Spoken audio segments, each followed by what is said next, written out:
अस्सलाम वालेकुम। बहुत से रोज़ कोरोना के सबब मैं प्रोग्राम नहीं कर पाया और आज भी प्रोग्राम में अपने घर से बल्कि उस जगह पे जहाँ पर मोस्ट ऑफ द टाइम घर में बैठ के पढ़ रहा होता हूँ या प्रोग्राम की तैयारी कर रहा होता हूँ, उसी जगह पे बैठा ही प्रोग्राम कर रहा हूँ। इस दौरान मैं पूरे पाकिस्तान से बेशुमार लोगों ने दुआएँ भी भेजी, पैगामात भी भेजे, उन सब का दिल से मशकूर। तकरीबन 10 रोज़ पहले ये कोरोना शुरू हुआ था, अभी मुकम्मल तौर पर उसे बाहर तो नहीं निकल पाया, लेकिन इस काबिल आज हूँ कि आज मैं ये प्रोग्राम कर सकता हूँ। इस दौरान में बहुत से लोगों ने मदद भी बहुत की, डॉक्टर्स ने, और इस पोजीशन में 2-3 रोज़ तो नहीं था, फीवर ऊपर जा रहा था और ख़ास तौर पर ऑक्सीजन सैचुरेशन जो थी वो फ्लक्चुएट काफ़ी ज़्यादा कर रही थी। तो 2-3 डॉक्टर्स थे जो 24 घंटे मुझे लगता था कि शायद उनको इससे ज़्यादा कमिटमेंट कभी ज़िंदगी में मुझे किसी और शख्स से देखने में मौका नहीं मिला कि जब भी ज़रूरत उनकी पड़ती रही वो फौरी तौर पर मुझे दस्तयाब थे। ख़ास तौर पर जनरल अरशद नसीम है जो हेड ऑफ पल्मोनोलॉजी हैं और क्रिटिकल केयर को भी डील करते हैं, सीनियर पोजीशन पे, और बहुत से सीनियर लोगों का इलाज भी करते हैं। मैं पूरा उनका पता नहीं तारुफ करवाना चाहिए या नहीं, लेकिन मुझे 24 घंटे में जिस वक्त भी ज़रूरत पड़ी उनकी, मुझे लगता था कि वो लाइन पे इंतज़ार कर रहे होते हैं कि इसको कोई मसला है तो इसको इस वक्त कौन सी दवाई देनी है या क्या इसको टेस्ट बताना है। अर्ली जो टेस्ट थे जिसके नतीजे में जब ये डायग्नोज कर लिया जाए कि आपके अंदर इन्फेक्शन लेवल कितना है या आपके लंग्स वगैरह क्लीन है, तो फिर इसका इलाज करना काफ़ी हद तक मुमकिन होता है और आसान होता है, पॉसिबल हो जाता है। आप एक प्रोसेस के तहत उसको एंटीबायोटिक्स के साथ या दीगर अद्वियात के साथ और मल्टीविटामिन की भी काफ़ी ज़रूरत पड़ती है, उसको लेके आप आगे चल सकते हैं। तो मैं दिल से उनका शुक्रिया अदा करना चाहूँगा क्योंकि मैं अकेला इस घर में इस वक्त पॉजिटिव नहीं था। ये हम पिछले 1.5-2 साल तो इस वायरस से बचते रहे, लेकिन समहाउ ये वायरस अब हमारे घर में आया। मेरी वाइफ, 2 छोटे बच्चे, उनसे स्टार्ट हुआ और शायद उनको लुक आफ्टर करते हुए, उनको मेडिसिन वगैरह देते हुए मैंने कहीं पकड़ लिया इसको, कोई तकरीबन 9-10 रोज़ पहले। घर के अंदर से आया, हमारा ऑफिस वगैरह प्रोटोकॉल बहुत अच्छे थे, वो साफ़ सुथरा रहा। तो अब 5 लोग हम पॉजिटिव हैं इस वक्त, लेकिन अल्लाह पाक का करम है कि वैक्सीनेशन के सबब हम बहुत क्रिटिकल नहीं हुए। जिनको वैक्सीन लगी हुई थी वो हम ठीक रहे हैं। प्रॉब्लम आई है, फीवर भी आया है, ऑक्सीजन सैचुरेशन भी फ्लक्चुएट हुई है, लेकिन मैनेजेबल रहा है। प्रॉब्लम उस लेवल पे नहीं गई जहां हमें हॉस्पिटलाइजेशन की तरफ जाना पड़ता। अगर 1-2 रोज़ थोड़ी बहुत ऑक्सीजन गिरी भी है तो वो ये डॉक्टर्स की अच्छे मशवरे से और बेहतर अद्वियात के सबब वो ठीक रहा। तो आज के प्रोग्राम की तरफ आता हूँ, मैं दोबारा शुक्रिया अदा करूँगा सब लोगों का। मैं फर्दन उनको रिप्लाई नहीं कर सका, लेकिन इतनी दुआएं मिली हैं पूरे पाकिस्तान से कि उस सेहत याबी का अमल जो है अल्लाह ताला ने उसको बहुत ज़्यादा तेज़ कर दिया। मेरा सबसे छोटा बेटा 9 साल का है, वो भी पॉजिटिव था, लेकिन अल्लाह पाक ने ऐसे खैरियत से हमें रखा है कि जैसे कुछ हुआ ही नहीं। जैसे कोई मौसमी बुखार आता है और निकल जाता है, हम इस तरीके से इस मुश्किल मरहले से निकल गए। गुज़श्ता रोज़ यौम दिफ़ा पाकिस्तान का फंक्शन और उसके अंदर बहुत ही इम्पोर्टेंट पॉलिसी स्टेटमेंट है आर्मी चीफ का। मैं प्रोग्राम का आज आगाज़ उससे करना चाहूँगा क्योंकि पाकिस्तान तवील अरसे से, जहादे अफगानिस्तान के दिनों से, हम एक ऐसे प्रोसेस से गुजरे हैं जिसमें पाकिस्तान में जहादी तंजीमें जो थी उनको बहुत ज़्यादा अरूज हासिल हो गया, ताकत हासिल हो गई। जैश, लश्कर, ये मुसल्लह जत्थे जो थे ये पाकिस्तान की सोसाइटी को डिक्टेट करते रहे। सिविलियन कैजुअलिटीज़ भी, फौज के जवानों और पुलिस जो नाके पर खड़ी हमारी हिफाजत की ड्यूटी देते थे, फॉरवर्ड लाइन के ऊपर खड़े सिपाही, यंग कैप्टन, उनके ऊपर ये लोग हमलावर होना शुरू हो गए। बड़ी मुश्किल से ज़रब-ए-अज़ब और रद्दुल फ़साद के नतीजे में उनके ऊपर काबू पाया गया। लेकिन अफ़गानिस्तान में जो भी हमने ताज़ा तरीन तालिबान टेक ओवर देखा, उसके बाद TTP के हमले पाकिस्तान में दोबारा बढ़े। एक खौफ ये है कि कहीं कोई छुपी हुई किसी के अंदर वो ख्वाहिश फिर ना हो कि ये ग्रुप दोबारा हमारे ऊपर हावी हो जाए और वो 20 साल की जंग जिसमें 70-80 हज़ार जानों का नजराना पेश करके पाकिस्तान को रहने के काबिल पुरअमन जगह बनाया गया, वो अमन कहीं कंप्रोमाइज ना हो जाए। तो आर्मी चीफ का जो पहला स्टेटमेंट है वो उसी हवाले कि हमारे मुआशरे में इनकी जगह नहीं है। क्या कहा उन्होंने, सुनते हैं। पाक फौज और कौम का रिश्ता वो मजबूत ढाल है जिसने पाकिस्तान के खिलाफ दुश्मन की तमाम चालों और हथकंडों को हमेशा नाकाम बनाया है। अवाम के ताउन के बगैर कोई भी फौज रेत की दीवार साबित होती है, जैसे कि हमने अपने हमसाया मुल्क में देखा। इसलिए फौज की कामयाबी बड़ी हद तक अवाम की हमायत पर मुनसर है। इस अर्ज़ पाक पर किसी पुरतशद्दुद रवैये या इंतहा पसंदी की अब मजीद कोई गुंजाइश नहीं। ताकत का इस्तेमाल सिर्फ और सिर्फ रियासत का इख्तियार है। अफवाज पाकिस्तान और कानून नाफिज करने वाले इदारों के अलावा किसी फर्द या ग्रोह को असले की नुमाइश और इस्तेमाल की इजाज़त नहीं होगी। किसी शख्स को भी या ग्रोह को इलाकायत, लसानियत, नजरिए और मजहब की बुनियाद पर रियासत को ब्लैकमेल करने की इजाज़त नहीं दी जाएगी। ये पॉलिसी स्टेटमेंट है।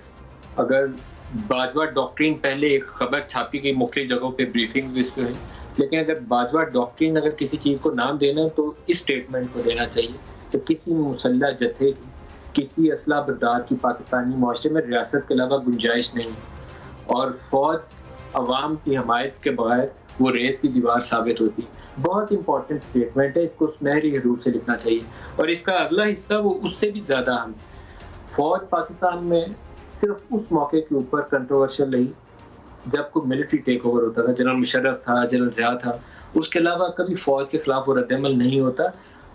आम तौर पर सोसाइटी के अंदर फौज के लिए मोहब्बत पाई जाती है क्योंकि ये हमारे बच्चे हैं, मेरे बेटे हैं, जिनकी ड्यूटी है कि वो सरहदों पर खड़े हैं, अपने सीने पे गोली खाते हैं, अपने मुल्क की खातिर जान कुर्बान करते हैं। तो वो काम जिसकी वजह से कोई ऐसा तनाज़ा हो कि फौज और अवाम में दूरी हो, वो नहीं होना चाहिए। और उसका तरीकाकार क्या है? वो है रूल ऑफ लॉ। और दूसरा हिस्सा जनरल बाजवा के बयान का जमहूरियत में बका है, बहुत इंपॉर्टेंट स्टेटमेंट दिखाई गई। जमहूरियत में पाकिस्तान की मजबूती और बका है। इसे मज़ीद मुस्तहकम करने के लिए हम सबको आइन की पासदारी और इंसाफ, बर्दाश्त और बुर्दबारी के असूलों पर अमल पैरा होना होगा। तनकीद बराए तनकीद, नफरत और अदम बर्दाश्त जैसे मनफी रवैयों की हौसला शिकनी करनी होगी। पाकिस्तान ने अगर तरक्की करनी है तो हमें अपनी अना और ज़ाती मफाद को पसे पुश्त डालना होगा। आज जो दो मेहमान शख्सियात हमारे साथ हैं, ज़रताज गुल वज़ीर हैं पाकिस्तान तहरीक इंसाफ से, आपको खुशामदीद कहूँगा ज़रताज, और आपका भी बहुत शुक्रिया, आपने भी नेक ख्वाहिशात का पैगाम देकर। जावेद लतीफ़ साहब PMLN से हमारे साथ हैं, जावेद साहब आपको भी खुशामदीद कहूँगा। इसी हिस्से में कमल शोज़ब का मैं ख़ास तौर पर प्रोग्राम के आगाज़ में जिक्र करूँ, बाज़ ख़वातीन की मदरली नेचर होती है and perhaps Kamal Shozab is one of them. वो रोज़ाना की बुनियाद पे मेरे बच्चों के मुतल्लिक अपडेट लेती रही हैं कि वो कैसे हैं, मैं उनका भी मशकूर हूँ। ज़रताज दोबारा आप ही से प्रोग्राम का आगाज़ करते हैं। जनरल बाजवा का बयान एक तो मुसल्लह जत्थों के हवाले से, शायद आप इस इशू पे बहुत बेहतर बयान कर सकती हैं क्योंकि आपका ताल्लुक उस इलाके से, ना सिर्फ आपने खुद अपने भाई की कुर्बानी दी बल्कि उस इलाके को करीब से देखा जहाँ ये आग और खून की होली खेली जाती रही इतना अरसा। थैंक यू नदीम मलिक साहब, thank you for inviting me. Allah आपको सेहत दे, ज़िंदगी दे और आपकी फैमिली को भी, और गुड टू सी यू कि आप वापस अपना प्रोग्राम कर रहे हैं। और आप ही की तवज्जो से सबसे अपील है कि प्लीज़ इस वक्त पेंडेमिक और ये जो वेव चल रही है उसका लड़ने का एक ही तरीका है कि प्लीज़ वैक्सीनेशन करवाएं, सोशल डिस्टेंसिंग करें। तो जहाँ तक आपने बाजवा डॉक्ट्रिन की बात की है, कल में 6 सितंबर का जो कल सबसे बड़ा पाकिस्तान के अंदर जो प्रोग्राम हुआ है जिसमें हमने अपने शहदा को और अपने गाजियों को हमने जो सलूट पेश किया, एक्नॉलेज किया, वतन के ऊपर हम कुर्बान हैं, हम मर मिटने वाले हैं, हमारे खून में पेट्रियाटिज़म शामिल है। कल मैं उस प्रोग्राम का हिस्सा थी और कल जो जनरल साहब ने और डॉक्टर आरिफ अलवी साहब ने बेहतरीन किस्म का कौम को पैगाम दिया और दुनिया को भी पैगाम दिया कि जो हमारी आर्म्ड फोर्सेस हैं वो हर वक्त तैयार हैं पाकिस्तान की हिफाजत के लिए, सरहदों की हिफाजत के लिए। और जो बाजवा डॉक्ट्रिन में 2-3 चीज़ें जो अभी आपने भी जिसका ज़िक्र किया कि पाकिस्तानी फ़ौज के पीछे शाना बशाना पाकिस्तानी अवाम खड़ी है। हमें फ़ख्र है कि हमारी जो आर्म्ड फोर्सेस हैं वो इंतहाई प्रोफेशनल हैं, पेट्रियाट हैं, पाकिस्तान से शदीद मोहब्बत करते हैं और उनकी कुर्बानियाँ, और कल जो फिगर मैंने देखी वो है 86,000 कैजुअलिटीज़ जिसमें सिविलियन आर्म्ड फोर्सेस और हम तमाम लोगों की जिसमें कुर्बानियाँ शामिल हैं। 86,000 कैजुअलिटीज़ जो हमने वॉर और टेरर के अंदर जो है हम लोगों ने कुर्बान किया, हमारे लोग, हमने उन सब को एक्नॉलेज किया। और ये बात कि अब पाकिस्तान में मज़ीद किसी मुसल्लह जत्थे को, किसी फ़र्द को पाकिस्तान के ख़िलाफ़ असलहा की नुमाइश या असला उठाने की उसको गुंजाइश नहीं है। स्टेट अपनी रिट कायम करेगी और हम कर रहे हैं और करेंगे। और दूसरा, अपने ज़ाती मफाद की खातिर, छोटे ख्वाहिशात की खातिर हर वक्त हमारी ऑनरेबल जो हमारी आर्म्ड फोर्सेस हैं, जिन्होंने बेपनाह कुर्बानियाँ दी हैं और जिसकी वजह से हम और आप आज़ादी की सांस ले सकते हैं, उनको घसीटना, उनको मिलाइन करना और सरहद पार उन लोगों को खुश करना जिनकी नज़र में पाकिस्तान खटकता है।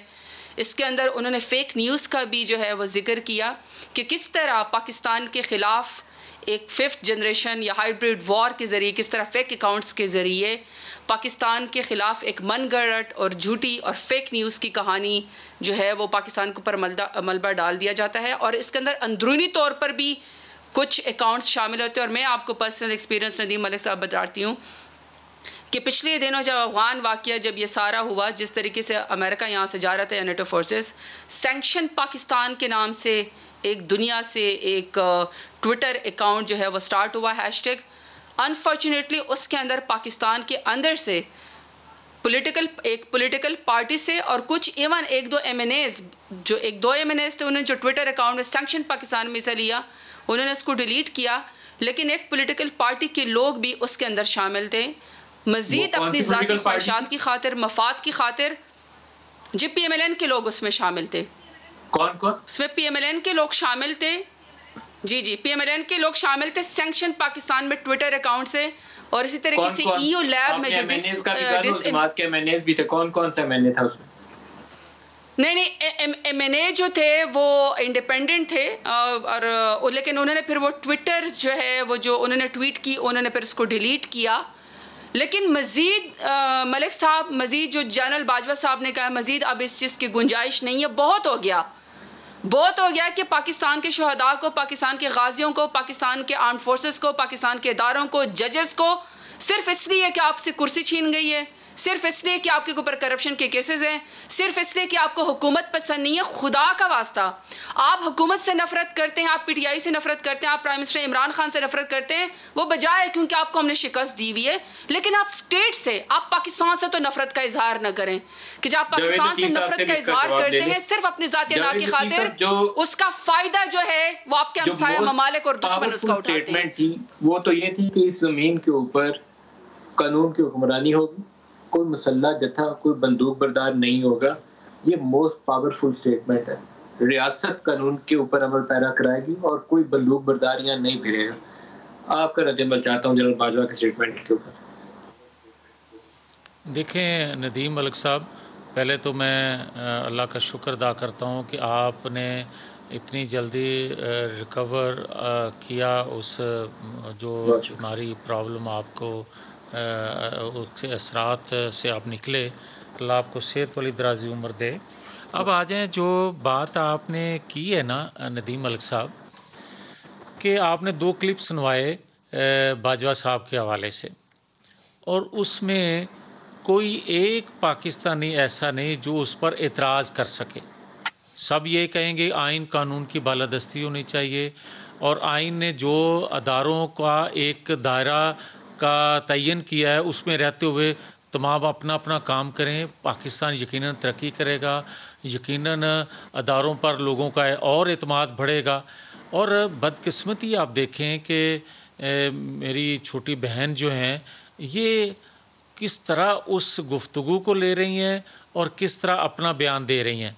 मैं ये कहूँगा कि आज जो आपने 2 क्लिप सुनवाए हैं, मैं सिर्फ उसी पर रहूँगा। मैं ये कहता हूँ कि दुनिया में तब्दीलियाँ आ रही हैं, आपके हमसाया में एक तब्दीली आ चुकी है और उस तब्दीली को तमाम पाकिस्तान के स्टेक होल्डर्स को सर जोड़कर गौर से देखकर आने वाले वक्त में उसके जो असरात आने हैं उसको देखें, उसकी के लिए लाए अमल बनाए और उस तब्दीली के बाद जो पाकिस्तान से आवाज़ें उठना शुरू हुई हैं उनको भी सुना जाए।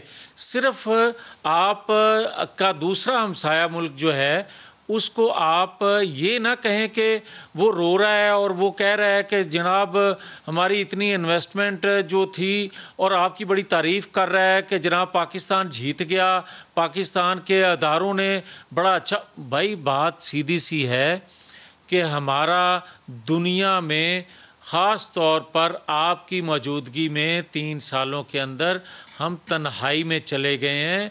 हाँ, और जो मुल्क अंदर से कमज़ोर होता है, जिसकी मईशत कमज़ोर होती है, उसका कोई मुनसफ़ नहीं होता, उसके साथ कोई इंसाफ करने वाला नहीं होता, उसके लिए कोई आवाज़ उठाने वाला नहीं होता। जो रियासत अंदर से मजबूत होती है उसके मुनसब भी खड़े हो जाते हैं, दुनिया में उसके लिए आवाज़ बुलंद करने वाले भी खड़े हो जाते हैं, क्योंकि हमारी मईशत क्यों लगा कि रियासत अंदर से 3 साल में कमज़ोर होगी? जावेद लतीफ़ साहब, आपको ऐसा क्यों लगा कि रियासत अंदर से कमज़ोर होगी? क्योंकि ये जो नई रीजनल अलाइनमेंट बनी है, इसमें तो मेरा ख्याल है कि China, Iran, Pakistan, Turkey, Russia, they played a very smart role, including Iran. मैं नदीम मलिक साहब जो बात कह रहा हूँ ना, मैं आज जो आपने 2 क्लिप सुनवाया, मैं यहीं रहना चाहता हूँ। मैं ये इसलिए कमज़ोर समझता हूँ, जब आप दुनिया की दूसरी सुपर पावर को टूटता देखते हैं, असले के अंबार उसके पास भी थे, वसाइल भी थे, मगर जब उनकी मईशत कमज़ोर हुई तो वो मुल्क टूट गया। मैं ये कहना चाहता हूँ कि हम माशी तौर पर आज बाहर निकल कर देखें, अपने कैमरामैन से भी बाहर निकल जाएं। ये तो फिर कोई बेचारा 2 पैसे ले रहा होगा, रेगुलर इनको तनख्वाह मिल रही होगी, वो देखें दिहाड़ीबाज जो सुबह जाते हैं और उनकी दिहाड़ी किसी की लगती है, किसी की नहीं लगती, और शाम को मुंह लटकाए वो अपने बच्चों के पास आ जाते हैं। मैं आपसे ये कहना चाहता हूँ कि 35 रुपए किलो आज से 3 साल पहले आटा था, 140 रुपए किलो घी था, आज उसकी हालत देखें कि कहाँ तक वो रेट चले गए हैं। मैं आपको ये कहना चाहता हूँ कि 3 साल पहले रोज़गार लोगों को किसी हद तक मिल रहा था, 2.5 करोड़ लोग जो हैं इन 3 सालों में बेरोज़गार हुए हैं। मैं आपको ये कहना चाहता हूँ कि जब लोगों के पास खाने को कुछ नहीं होता तो जो कंटेनर पर खड़े होकर ये कहा करते थे, सिविल नाफरमानी का दर्स दिया करते थे, खुदा ना करे ये महंगाई रही तो सिविल नाफरमानी की तरफ लोग ना निकल जाएं, बगैर अनाउंस किए, बगैर ऐलान किए। हम कभी नहीं ये कहने के लिए तैयार कि बिल जला दो, हम कभी ये कहने के लिए तैयार नहीं है हुंडी के जरिए पैसा भेजो, हम किसी तौर पर ये कहने के लिए तैयार नहीं है सिविल नाफरमानी शुरू कर दो। नहीं मुमकिन, बल्कि एक फ्रेश वेव जो है, रुपया दोबारा नीचे गिरा 153 से 168 पे है, उसके नतीजे में महंगाई का एक मजीद दबाव आइंदा आने वाले महीनों में आपको सामना करना पड़ेगा। जावेद साहब उस पर बड़ा तशवीश है इनको, वो कहते हैं कि इससे सिविल नाफरमानी वाली कैफियत पैदा हो जाएगी। आप क्या कहते हैं? देखिए मलिक साहब, बात आपने बाजवा डॉक्ट्रिन से शुरू की और जो उन्होंने बाकमाल उन्होंने जो कल स्पीच की और जो उन्होंने और प्रेसिडेंट डॉक्टर आरिफ अलवी साहब ने जो कौम को एक पैगाम दिया और एक मैसेज दिया, समझने वाले के लिए इशारा काफ़ी है। बात 40 रुपये किलो और 35 रुपये टमाटर से पे बदलने से इट विल नॉट वर्क। महंगाई का बड़ी अच्छी तरीके से सबको पता है कि 31,000 अरब का कर्जा ये हमारे गले में जो छोड़ के चले गए थे, उसको प्राइम मिनिस्टर इमरान खान ठीक करने की कोलैप्स इकोनॉमी की कोशिश करें। लेकिन मैं भी मियाँ जावेद लतीफ़ साहब को उनके टॉपिक से हटने नहीं दूंगी। टॉपिक क्या है कि मियाँ जावेद लतीफ़ साहब की आज मैंने प्रेस कॉन्फ्रेंस देखी, एहसन इकबाल साहब की भी स्टेटमेंट देखी, ख्वाजा साद रफ़ीक की भी देखी। देखिए मियाँ जावेद लतीफ़ साहब और उनकी जो पार्टी है वो किसी खलाई मखलूक से मुखातिब है, और ये वक्त के साथ साथ with the passage of time जो ये कह रहे हैं ना कि हमें जनरल बाजवा साहब की इस स्टेटमेंट के ऊपर कोई इख्तलाफ नहीं है, लेकिन जो इनकी बातें हैं या जो इनकी स्टेटमेंट है वो PMLN बिल्कुल डेलूजनल हो गई है। खलाई मखलूक से मुखातिब होने के बाद ये क्योंकि कुर्सी भी इनसे छीन गई है और नेक्स्ट इनको नज़र भी आ रहा है कि आवाम में पजीराई इनकी ख़त्म हो गई है। और उसकी क्या वजह है कि इस्टेब्लिशमेंट के साथ साजबाज करने वाली जमात, पर्दे के पीछे साजिश करने वाली जमात, जर्नैलों की नर्सरी में पलने वाली जमात अब आपको गिले शिकवे करते हुए इसी तरीके से नजर आएगी। और इसकी वजह क्या है? क्योंकि PMLN लिफाफा सहाफत पे यकीन करती है, धांधली ज़दा इलेक्शन के ऊपर जो है वो यकीन रखती है, कंट्रोल्ड रिजल्ट चाहती है और सिर्फ वो जमहूरियत चाहती है जिसमें सिर्फ नवाज शरीफ वज़ीर आज़म बन सके। और अगर नवाज शरीफ वज़ीर आज़म नहीं बनेंगे तो फिर ये कहेंगे कि पाकिस्तान न खपे। ये इन्हें की अल्फाज है। पिछले सारी मुंतखब हुकूमतों के खिलाफ जनरल बाजवा साहब की बात पे इनको यकीन है, उन्होंने कहा है कि डेमोक्रेसी में ही पाकिस्तान की बका है। तो पिछली तमाम सारी मुंतखब हुकूमतों और वज़ीर आज़मों के खिलाफ साजिश करने में PMLN से आगे थी और आगे भी रहेगी। यहाँ तक कि इन्होंने बेनज़ीर की हुकूमत को गिराने के लिए $10 मिलियन उसामा बिन लादेन से लिए, ये आगे भी लेगी। अपने मुल्क के खिलाफ गाली देने वाले को, अगर आपको जनरल बाजवा की स्टेटमेंट के ऊपर यकीन है, तो फिर हाफिज हमदुल्ला मोहिब जिसने पाकिस्तान को गाली दी, उसके साथ भी नवाज शरीफ साहब मिलना पसंद करेंगे और ये आगे भी इस तरीके से हरकत करेंगे। एक छोटे से इलेक्शन की खातिर अगर ये हारेंगे तो ये फिर इंडिया से मदद मांगे, ये इनके MNA साहब ने किया है बाई इलेक्शन के अंदर। इसी तरीके से नवाज शरीफ जो है वो उनकी ट्वीट है, उन्होंने कहा दुनिया में 2 ही बड़े लीडर हैं, तो वो मोदी को अपना सबसे बड़ा लीडर मानते हैं। तो मलिक साहब, जमहूरियत का सुर अलापने से और इस तरह के बयानात सिर्फ देने से जमहूरियत नहीं आती। सबसे पहले इनको अपनी पार्टियों के अंदर जवाब देना पड़ेगा। ये बताएं इनकी पार्टियों में कौन सी जमहूरियत है, फिर इनके पार्टियों के लीडरान के जो ट्विटर अकाउंट्स हैं, जवाब ही ले लेते हैं। प्रोड्यूसर साहब, क्या हम वो जमहूरियत वाला दोबारा बयान प्ले कर सकते हैं आर्मी चीफ का? वो जमहूरियत में बका है, दोबारा अगर वो प्ले कर दें तो फिर जवाब देते हैं उसका। जमहूरियत में पाकिस्तान की मजबूती और बका है। इसे मजीद मुस्तहकम करने के लिए हम सबको आइन की पासदारी और इंसाफ, बर्दाश्त और बुर्दबारी के असूलों पर अमल पैरा होना होगा। तनकीद बराए तनकीद, नफरत और अदम बर्दाश्त जैसे मनफी रवैयों की हौसला शिकनी करनी होगी। पाकिस्तान ने अगर तरक्की करनी है तो हमें अपनी अना और ज़ाती मफाद को पसे पुश्त डालना होगा। जावेद साहब, इसके ऊपर ही बराह रास्त रद्द-ए-अमल हो जाए, बाकी चीज़ें बाद में डिस्कस करते हैं। हाँ, मैं यही कहूँगा कि मेरी बहन खामखा सीखपा हो रही हैं। जो आपने अब दोबारा क्लिप सुनवाया है, मुझे ये बताएं कि कोई पाकिस्तानी मुझ समेत कहेगा कि जो अभी आपने आर्मी चीफ का क्लिप सुनवाया इससे किसी को इख्तलाफ होगा? मुझे आप मलिक साहब बताएं कि क्या इसीलिए और इसके लिए जद्दोजहद हम नहीं कर रहे? क्या हम ये नहीं कहते कि अदारे हमारे लिए काबिल एहतराम हैं और जब तक वो अदारे आइन कानून की हदूद में रहते हुए काम करेंगे सबके सर का ताज हैं, क्योंकि इसी में पाकिस्तान की भलाई है। अब मुझे ये बताएं कि अगर मैं ये कहूँ कि कंट्रोल जो है वो जमहूरियत, कंट्रोल जो है इंतखाबात, कंट्रोल नताइज, कंट्रोल्ड हुकूमत, कंट्रोल्ड एहतसाब, कंट्रोल्ड आपका जो है इंसाफ और कंट्रोल मीडिया, अगर मैं ये कहूँ कि ये नहीं मुनासिब, ये पाकिस्तान के मफाद में नहीं है, तो क्या मैं गलत कहूँगा? हाँ, मैं ये कहता हूँ कि आपके कंट्रोल में ये बात नहीं आ रही कि डॉलर की ऊंची उड़ान जो है वो आपके कंट्रोल में नहीं है, पैसे की कदर रोज़ जो गिर रही है आपके कंट्रोल में नहीं है, महंगाई जो रोज़ बढ़ रही है आपके कंट्रोल में नहीं है, और दहशत गर्दी ने फिर सर उठाना शुरू कर दिया है, आपके कंट्रोल में नहीं है। मैं आपको ये कहूँगा कि दुनिया में आपकी कुर्बानियों को उस तनाज़र में नहीं लिया जा रहा जिसके आप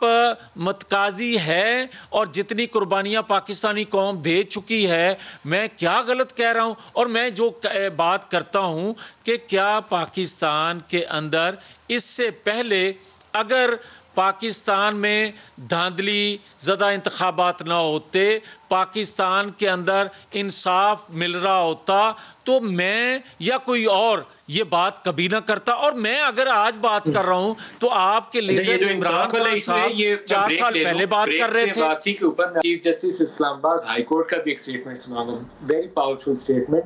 कुछ चीज़ों से सीखना चाहिए और उसके लिए रास्ता भी निकालना चाहिए। जैसे आर्मी चीफ का ये जो बयान है, ये मेरे ख्याल में हमारे लिए आइंदा का नेशनल एक्शन प्रोग्राम का हिस्सा होना चाहिए कि कोई मुसल्लह जत्था यहाँ पे नहीं आएगा, rule of law state enforce करेगी। इसी तरीके से इंसाफ की फराहमी में जो मुश्किल है, ब्रेक ले लें, उसके बाद शुरू करते हैं। हमारे साथ रहिएगा।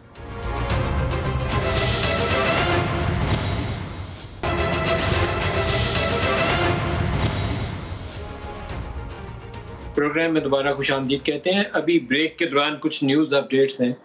बहुत आला सतही पोस्टिंग्स नहीं हुई हैं आर्मी के अंदर। जिसमें जनरल साहिद शमशाद मिर्जा इनको कमांडर रावलपिंडी कोर मुकर्रर किया गया और लेफ्टिनेंट जनरल मोहम्मद चिराग हैदर इनको मुल्तान कोर में कमांडर तैनात किया गया। लेफ्टिनेंट जनरल अजहर अब्बास इनको चीफ ऑफ जनरल स्टाफ मुकर्रर किया गया और इसके अलावा लेफ्टिनेंट जनरल मोहम्मद वसीम अशरफ इनको director general joint staff headquarter उस पर तैनाती इनकी हुई है। तो 2 कोर कमांडर्स हैं नए रावलपिंडी के लिए और मुल्तान के लिए, very very very powerful positions. तो 2 नए लोग उस पर तैनात किए गए। आज जस्टिस अतर मिनल्ला का बयान जो है वो सुनने के काबिल है, पूरी तकरीर सुनने के काबिल थी, लेकिन एक हिस्सा उसका आपको सुनाते हैं, दिखाएगा। सस्ता और फौरी इंसाफ हर शहरी का बुनियादी हक और रियासत की जिम्मेदारी है। तारीख गवाह है जनाब वजीर आजम साहब के कानून और दस्तूर की बालादस्ती और अपने ओहदे के हल्फ की पासदारी ही असूल इंसाफ और कौम के हकूक के तहफ़्फ़ुज़ की ज़ामिन होती है। कानून और आइन की बालादस्ती होगी तो कमज़ोर तबकों के हकूक का तहफ़्फ़ुज़ भी मुमकिन हो सकेगा। अगर अदालती निज़ाम पर अवाम का एतमाद और कानून की बालादस्ती ना हो तो ये माहौल आमिराना और जबर की कुव्वतों के लिए साजगार होता। अगर इन दोनों बयाना जनरल बाजवा और जस्टिस अतर मिनल्ला इनको मिला के देखें तो दोनों ने एक ही बात कही है, rule of law, rule of law. लोगों को इंसाफ दें, कानून की हुक्मरानी करें, आइन की पासदारी करें। इसके अलावा दोनों ने कुछ बात नहीं कही और उसी को हमने अचीव करना है, मंजिल यही है। ज़रताज आप फरमाइए इसको क्या कैसे अचीव किया जाए, आगे कैसे बढ़ा जाए? Very positive message. देखिए मलिक साहब, ये मैंने प्रोग्राम आज ये मैंने देखा और ये बेसिकली ऐसा हुआ है कि डिस्ट्रिक्ट कोर्ट्स में सबसे ज़्यादा लाखों की तादाद में मुकदमे होते हैं, लेकिन कोर्ट्स के अंदर आवाम जो वो रुलती रहती है और उनको इंसाफ देना चाहते हैं जुडिशरी ऑनरेबल, लेकिन ये कि उनको जगह ही अवेलेबल नहीं है। तो तकरीबन इस्लामाबाद की कोई 60 साल तारीख़ में पहली दफ़ा हो रहा है कि 93 डिस्ट्रिक्ट कोर्ट्स का पूरा complex prime minister Imran Khan ने उसका इफ्तिताह किया। हमारी दौरे हुकूमत में ये स्पेशल कोर्ट्स बनेंगी और ये 93 डिस्ट्रिक्ट कोर्ट्स होंगी और सबसे ज़्यादा मुकदमात यहीं पर ही होते हैं। बहुत कम ऐसे होते हैं जो फिर ऑनरेबल हाई कोर्ट तक या सुप्रीम कोर्ट तक कोई लोग पिटिशन जो है वो दाखिल करते हैं। ज़्यादातर इधर ही मामला जो है वो इंसाफ मिल जाता है। तो ये पाकिस्तान की तारीख़ में सहरा मेरी दौरे हुकूमत प्राइम मिनिस्टर इमरान खान को जाता है और ऑनरेबल जज साहब अतर मिनल्ला साहब ने उनका शुक्रिया भी अदा किया और रिलीफ जो है कॉम्प्लेक्स भी यहाँ पे बनेंगे। ये पहले अगर आप इनके कोर्स के हालात देखें तो बहुत बेहतर था, तो ये बहुत बड़ा इक़दाम है। और जो उनके अल्फाज हैं ऑनरेबल जज साहब के या डॉक्टर आरिफ अलवी साहब के कल के या प्राइम मिनिस्टर साहब के या जनरल बाजवा साहब के, अगर आप सबके ऊपर भी गौर करना शुरू करें तो एक स्टेट के एम्पावर होने की, रिट ऑफ गवर्नमेंट होने की, डेमोक्रेसी की, रूल ऑफ लॉ की और इंसाफ की आपको जो है एक ये जो बड़े जो अपने अपने ओहदों की या अपने अपने डिपार्टमेंट की जो नुमाइंदगी करते हैं, आपको उनके ज़बान से आपको ये नज़र आएंगी। बहुत ही ज़बरदस्त एम्पावर्ड किस्म की स्टेटमेंट्स पाकिस्तान के लोगों हैं इन सब के अंदर कि हमने ये करना है, लेकिन करना कैसे मालूम नहीं है। प्राइम मिनिस्टर ने भी आज तकरीर की, लेकिन प्राइम मिनिस्टर ने उसके अंदर कुछ इश्यूज को आइडेंटिफाई किया जो वो 3 साल से बार बार दोहरा भी रहे हैं, आज भी उनको दोहराया। दिखाएगा सारे इकट्ठे होकर कहते हैं कि जी हमारे लिए अलग कानून बना दो, हमें एनआरओ दे दो। एक ही ब्लैकमेल कर रहे हैं कि नहीं तो आपकी गवर्नमेंट नहीं चलने देंगे। और यही जनरल मुशर्रफ ने सबसे बड़ी जो जुल्म किया इस मुल्क पे, पैसा तो जनरल मुशर्रफ का नहीं था, पैसा तो कौम को चोरी हुआ था। उसके पास तो राइट ही नहीं था कि उनको कहे जी नहीं हमने आपको माफ कर दिया। मुल्क तो सिर्फ तब आगे बढ़ेगा जिस मुल्क में आज़ाद अदालतें आएँ। जो रूल ऑफ लॉ, जो कानून की, जो इंसाफ की स्ट्रगल है, वो एक ऑनगोइंग स्ट्रगल है, वो मुसलसल एक माशरा उसकी स्ट्रगल करता है। जो भी कौम आगे बढ़ती है उधर कानून की हुक्मरानी होती है। जो भी बनाना रिपब्लिक्स होती हैं वो वसाइल की कमी से नहीं बनती। बनाना रिपब्लिक्स के अंदर कानून नहीं होता, ताकत की हुक्मरानी होती है। ताकतवर हमेशा कानून से ऊपर रहना चाहता है, वो कानून के नीचे नहीं आना चाहता। लेकिन जो महज़ब माशरा है वो उनको कानून के नीचे लेके आते हैं। कानून की हुक्मरानी में कानून का इतलाक सब पे होता है, वो जनरल मुशर्रफ पे भी होगा, वो मौजूदा हुकूमत में अंदर बैठे लोगों पर भी होगा और अपोजिशन पे भी होगा, नहीं तो फिर ये स्लोगन पॉलिटिकल बन जाता है। जावेद लतीफ़ साहब, आप क्या फरमाते हैं? हाँ, नदीम मलिक साहब, मैं फिर से वही कहूँगा कि जस्टिस अतर बिन अल्लाह साहब ने बात आइन कानून की है। अगर आइन कानून की पासदारी की बात इमरान ख़ान भी कहेंगे, मेरा हज़ार इख्तलाफ हो, मुझे ज़ाती को दुख पहुँचाओ, फिर भी मैं उनकी तारीफ़ करूँगा कि अगर आइन कानून की पासदारी के लिए वो अमली कदम उठाएंगे। मगर मुझे ये जब कोई भाषण देगा कि आइन कानून की पासदारी होनी चाहिए और अमलन कर कुछ और रहा होगा, जिस तरह अभी आपने इमरान ख़ान साहब की गुफ्तगू में एक ये भी जुमला था कि NRO नहीं दूंगा। उन्होंने कहा कि अपोजिशन की तरफ इशारा करके कि ये कानून अपने लिए कोई और चाहते हैं। तो मैं नदीम मलिक साहब फिर बड़े अदब से गुजारिश करूंगा कि यार बता तो दिया जाए, 3 साल हो गए हैं ये बार बात सुनते कि NRO चाहते हैं, NRO चाहते हैं, किसी का नाम ले लें।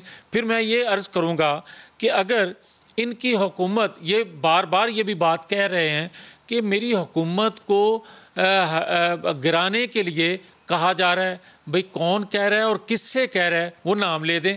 आप नेशनल असेंबली के फोरम पर खड़े होकर बतौर प्राइम मिनिस्टर के ये बात करते हैं कि पाकिस्तान के अदारों ने पाकिस्तानियों को अमेरिका के सामने बेचा।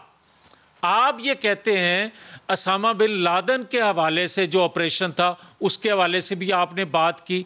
तो मैं बड़े अदब से फिर ये गुजारिश करूंगा कि भाई साहब, आपको पता है कि बेचे गए बकौल आपके, तो फिर आप प्राइम मिनिस्टर हैं, चीफ एग्जीक्यूटिव हैं, तो फिर आप कमेटी बनाएं। उन्होंने जनरल परवेज मुशर्रफ की किताब का हवाला दिया था, कोट किया था। जनरल मुशर्रफ अपनी किताब में in the line of duty उसमें अच्छा चलें, मेरी यार नदीम मलिक, उन्होंने आप फरमा रहे हैं कि उन्होंने जनरल परवेज़ मुशर्रफ की किताब का हवाला दिया था, तो आज तो बाइख्तियार हो ना भाई आप। और मुझे आप ये बताएं कि आज से 8 साल पहले इमरान खान, यही इमरान खान जो थे, इन्होंने कहा था कि नवाज शरीफ को इंसाफ इन अदालतों से नहीं मिलेगा, नवाज शरीफ करप्ट नहीं है। उस वक्त तो वो किसी किताब का हवाला नहीं दे रहे थे, उस वक्त तो अपनी ज़बान से खुद फरमा रहे थे।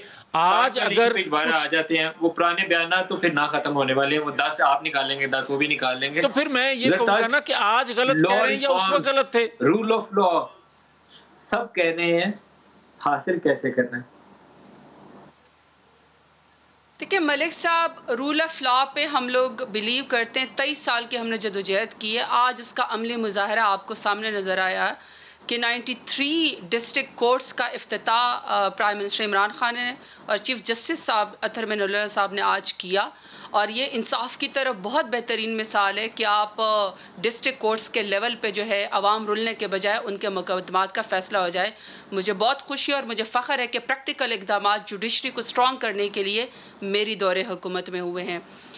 जहाँ तक उसकी बात है कि जस्टिस अतर बिन अल्लाह, जब इफ्तिखार चौधरी साहब की चीफ जस्टिस की उस वक्त की बहाली की मूवमेंट चल रही थी, तो उनके तर्जुमान थे और वो नाला हैं। उन्हें अपने अंदर अफसोस है कि वो जो ऑब्जेक्टिव्स थे अदलिया बहाली मूवमेंट के, वो हासिल नहीं कर पाए।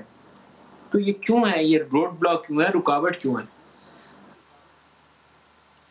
देखिए, रुकावट तो यहाँ से अभी शुरू हो जाती है ना, जब आप जुडिशरी की बात करते हैं कि मैं कानून पे बिलीव करता हूँ और आप कहते हैं कि 2 पाकिस्तान नहीं होंगे, 2 कानून नहीं होंगे, अमीर गरीब के लिए 1 कानून होगा। वहाँ पे एक्स प्राइम मिनिस्टर जब इस मुल्क से झूठ बोल के जाए या बीमारी का बहाना बना के जाए और उसको कोर्ट, ऑनरेबल कोर्ट इजाज़त दे कि आप अपना इलाज कराने के लिए चले जाएं, ऐसे में अक़वाम मुत्तहिदा या नेटो फोर्सेस का और अमेरिका का इनखला हो जाए अफ़गानिस्तान के अंदर, हालात बिल्कुल रीजनल पॉलिटिक्स जो है वो बिल्कुल चेंज हो जाए। वहाँ पे आप दवाई लेने गए थे और आपको वही ऑनरेबल जो कोर्ट है वो आपको इश्तहारी और मुजरिम एब्सकॉन्डर करार दे दें, तो आप रूल ऑफ लॉ के ऊपर बिलीव करने के बजाय जो है आप उन्हीं कोर्ट्स को और उन्हीं जजेस को मुतनाज़ा बनाना शुरू कर दें। यहीं से ही शुरू हो जाती है ना कि रूल ऑफ लॉ के ऊपर आप कितना बिलीव करते हैं। फिर इसी तरीके से अगर आपसे सवाल पूछती है FIA, आपको 12 सवाल 1 साल से दिए हुए हों और आपसे पूछा जाए कि भाई आपके 14 चपरासियों के ज़रिए 25 अरब रुपए आपके अकाउंट में कैसे मुंतकिल हुए, तो ऑनरेबल शहबाज शरीफ साहब फरमाए कि मेरे बेटों से पूछे, और उनके बेटे से जब पूछा जाए तो हमजा शहबाज शरीफ साहब फरमाते हैं कि जी मैं तो सियासत में बहुत बिजी था, मुझे नहीं पता कि मेरे अकाउंट में ये अरबों रुपए कौन डाल गया। इसी तरीके से जब मरियम नवाज से पूछा जाए कि भाई आपके पास 4 मुआवजात में लाहौर के अंदर प्रॉपर्टी कैसे आई, तो वो कोर्ट के ऊपर जो है वो बाकायदा नैब के कोर्ट्स के ऊपर पथराव शुरू कर दे। तो रूल ऑफ लॉ जो है वो सिर्फ तायीद करने से नहीं होता, प्रैक्टिकली करने से होता। और मैं समझती हूँ कि जिस तरीके से आज बाकायदा मियाँ जावेद लतीफ़ साहब, जनरल बाजवा साहब की, जस्टिस अतर मिनुल्लाह साहब की, प्राइम मिनिस्टर इमरान खान की बातों को इंडोर्स करें, तो प्लीज़ इस इंडोर्समेंट में रूल ऑफ लॉ के ऊपर बिलीव करते हुए अपनी पार्टी की सरबराह को अभी टेलीफोन करें, अपनी पार्टी के अंदर कंसेंसस करें और उनको कहें कि आप अमली मुजाहरा करें कोर्ट के अंदर अपने मुकदमात को है, आपको कोर्ट बुला रही है, आप इश्तिहारी और मुजरिम करार पे आप कोर्ट की इज्जत को बहाल करते हुए वापस पाकिस्तान के शरीफ लाए। हाई कोर्ट में ये कल जावेद साहब कल ही केस है मेरे ख्याल में जी, कल केस है। मैं कल केस लगा हुआ है, कल यौम साहब है, फिर आपकी लीडरशिप का मेरी पूरी कोशिश थी और मेरी कोशिश है कि मेरी छोटी बहन जो हैं वो PTI के पूरे रंग में नज़र ना आए, मगर मेरी कोशिश के बावजूद मैं उसमें नाकाम नज़र आया हूँ। मगर मैं इनकी खिदमत में फिर से अर्ज़ करूँगा कि आप जो बात कर रही हैं, आपने कभी इमरान खान साहब से पूछा है कि आप अदालतों के इश्तिहारी थे, लोअर कोर्ट अदालतों से इश्तिहारी थे और बग़ैर ज़मानत के अपर कोर्ट में आप पेश होते रहे? कभी आपने को फुर्सत हो तो ये ज़रूर पूछिएगा कि आप 3 साल अदालतों से, लोअर कोर्ट से इश्तिहारी होने के बावजूद बग़ैर ज़मानत के अपर कोर्ट में पेश होते रहे, किसी ने नहीं पूछा। और इसके बाद मैं फिर आपसे ये सवाल बड़े अदब से करूँगा कि क्या 450 लोग थे पनामा में? नवाज शरीफ के अलावा आपकी हुकूमत को 3 साल हो गए हैं, किसी एक पर केस चला? उसके बाद सिर्फ नवाज शरीफ अकामा पे निकाले जाने थे। और अगर आपको फुर्सत मिले तो जस्टिस साकिब निसार साहब के फैसलों को पढ़ें ज़रूर। अगर आपको फुर्सत मिले तो आप अरशद मलिक जज साहब के फैसलों को पढ़ें ज़रूर, और अगर आपको फुर्सत मिले तो उनकी वीडियो को देखें ज़रूर, और अगर आपको फुर्सत मिले तो उसके बाद आप दुनिया की अदालतों को देखें कि कभी किसी प्राइम मिनिस्टर को, जो 3 दफ़ा का प्राइम मिनिस्टर हो, बेटे से तनख्वाह ना लेने पर उसको सज़ा सुनाई गई, उसको नाअहल किया गया।